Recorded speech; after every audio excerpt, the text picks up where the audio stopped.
place where these things begin to happen spontaneously, naturally. You don't put effort. You don't think about it. It begins to be something that just happens. Just as when you let's give an example for it. When you eat too much, for example, or when you're too thirsty, or it's too hot, too cold. So you feel physiologically, you feel the effects of the sensorial experience yeah, very clearly. If there is too much of it, then you don't want any more, you withdraw. That's vibhava tanha. And if there is little, then there is desire for it. If you're hungry, you pursue food. When you eat too much, you can't even look at it anymore. So that's bhava tanha and vibhava tanha. And the same begins to happen with regard to experiences that are more subtle, or that are not necessarily even sensorial in the conventional sense. And I'm referring specifically to thought and thinking, and also feeling as emotion. Now, then, through sustained and persistent practice of meditation, it eventually happens naturally, spontaneously, that when there is too much thinking, when you've been thinking too much, it feels nearly exactly the same as these clear and vivid physiological experiences. You can't miss it. That there has been too much thinking, too much thought. You begin to feel the impact of excess of thinking in terms of confusion, headache, whatever it is that happens. It's usually very subtle and usually passes unnoticed in people who don't practice. Practice makes you able to see it. You can't even miss it. And likewise, when you're understimulated, you feel drawn to it.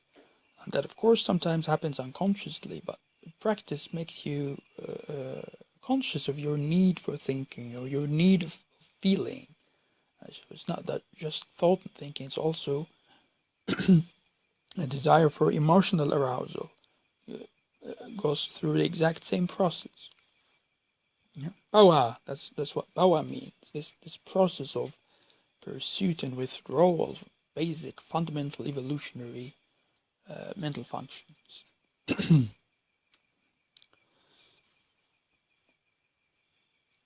And the interesting thing is that not only do you know exactly what's going on, but you understand the situation. You don't just feel persuaded to think or experience some emotional arousal, or you feel that there's been too much and you withdraw. There is also the recognition of the situation. This is what panya is, by the way. It's this understanding the context in which mental events are happening in real time, in the present moment. That's what panya is. It is a very high level of self-awareness and self-understanding. And so that recognition and understanding of what's going on in terms of bhava, in terms of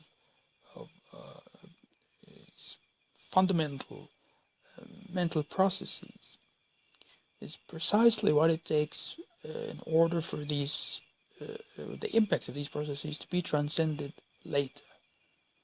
So as I always mention, it's really difficult to do anything by way of will or determination in order to stop any kind of mental inclination or habit or impulse from happening. You can't stop it willfully. It is only through this practice of meditation, self-awareness, and panya, it's just recognition of what's going on, that in the course of time, the recurrence, the frequency with which these impulses manifest themselves or demand or command the attention of the mind decreases, not just in frequency, but also in intensity, in ferocity. Usually these things are extremely profound and extremely irresistible, and you see it very clearly in solitary confinement, for example, which is regarded by many to be a form of torture rather than, it's usually the punishment of prisoners. What happens there is that you place you in a dark cell where there's absolutely no form of sensorial stimulation, and as a result, uh, you suffer deeply, very, very deeply, very profoundly, because of that tremendous desire for sensorial stimulation. And so the transcendence of this so fundamental and basic mechanism of life, because this is really what life is, this pursuit and withdrawal in relation to the sensorial experience, which Buddhism and the Pali text speaks about very clearly, and which testifies to the remarkable ingenuity of the Buddha as a psychologist. The transcendence of such is really what constitutes deliverance in Buddhism. And when we speak of bhava nirodha, this is precisely what we mean. And bhava nirodha being an epithet which describes in psychological terms what words like nibbana or nirvana describe in more poetic or abstract terms.